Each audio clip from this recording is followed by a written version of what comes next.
તો યશ સોનીનું ગુજરાતી ફિલ્મ ચણિયા ચોલીનું ટ્રેલર આવી ગયું છે, તો ચલો તેના પર વાત કરીએ. તો મારું નામ છે નીતિશ સ્ટાર અને તમે જોઈ રહ્યા છો અમારી ચેનલ એક્સપ્લેન વિથ અસ.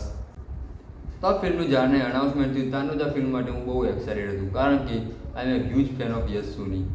હું અત્યારે માનું છું કે ગુજરાતી સિનેમામાં મલ્હાર ઠક્કર અને યશ સોની જે છે તે હાલના જમાનામાં તેમને સ્ટાર કહી શકાય. કારણ કે યશ સોનીને આપણે જો પિછલી ફિલ્મો જોઈએ કે પાછલી ફિલ્મો જોઈએ, જે હતી નાળી દોસ્ત, એને કા શું થયું, છેલ્લો દિવસ, જેવા માસ્ટરપીસ ફિલ્મો કહી શકાય, જે પણ જોવામાં મજા આવી હતી અને ફેમિલી સાથે પણ જોઈ શકાય એ ફિલ્મોમાં. યશ સોનીની એક્ટિંગ આપણને થોડી નેચરલ લાગે કે ભાઈ એટલે જોક્સ ના મારા ખાલી એમને બોલો તો પણ લાગે કે ભાઈ જોક્સ હા ભાઈ કોઈક મજા આવી રહી છે. મલ્હાર ઠક્કરની આપણે વાત કરી જ કે આ બે જે હાલના ગુજરાતી સિનેમામાં સ્ટાર તરીકે નજર આવી રહ્યા. એ આગળ એમનું કરિયર બહુ મોટું હોય, કારણ કે તેમની ઉંમર પણ હાલ કોઈ વધારે હોય નહીં. આગળ પણ એમના સાથે ઘણી બધી ફિલ્મો આવશે.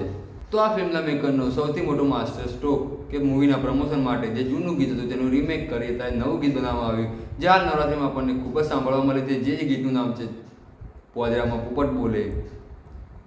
ત્યાં જૂનું ગીત હતું તે ગાયું હતું મણિરાજ બારોટે અને નવું ગીત ગાયું છે રાકેશ બારોટે. જૂના ગીત અને નવા ગીતમાં ડિફરન્સ છે કે જૂનું ગીત સ્લો ડાઉન હતું અને નવું ગીત થોડું મિક્સ ડીજે સંગત છે, જેથી એક ફાયદો થાય કે બે ગીત વચ્ચે કમ્પેરિઝન ના થાય. તો સૌથી પહેલાં ટ્રેલર જોયા બાદ મૂવીની સ્ટોરી વિશે હું વાત કરું. સ્ટોરી કોઈક આવી હોય છે કે યશ સોનીને લાગે છે કે અમીર લોકો વધારે અમીર થતા જાય અને ગરીબ લોકો ગરીબ થતા જાય. તેથી તે એક ગામમાં જાય જે કારણ બહુ વધારે પડતા ગરીબ હોય, જેમાં એ એક ટીમ બનાવો કે જે ટીમ ભેગી થઈ બેંક લૂંટીએ. પરંતુ તે ટીમમાં ખાલી લેડીઝ હોય જે ભણેલી પણ નહીં હોતી. તો યશ સોની ને તે ટીમ કઈ રીતે બેંક લૂંટશે તે આપણને આ મૂવીમાં જોવા મળશે. મૂવી વધારે પડતી કોમેડી છે. ઉદાહરણ તરીકે આ ગુજરાતી સિનેમાની મની હાઇસ્ટ ફિલ્મ. આ પિક્ચર 21 ઓક્ટોબરે થિયેટરમાં રિલીઝ થવાની છે.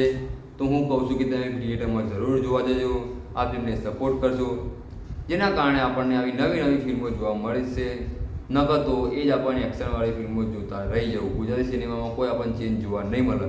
જો તમે આવી ફિલ્મોને સપોર્ટ કરશો તો તે લોકો આવી બીજી ફિલ્મો બનાવશે.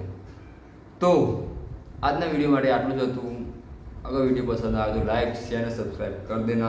तो देखते रहिए एक्सप्लेन विथ अस.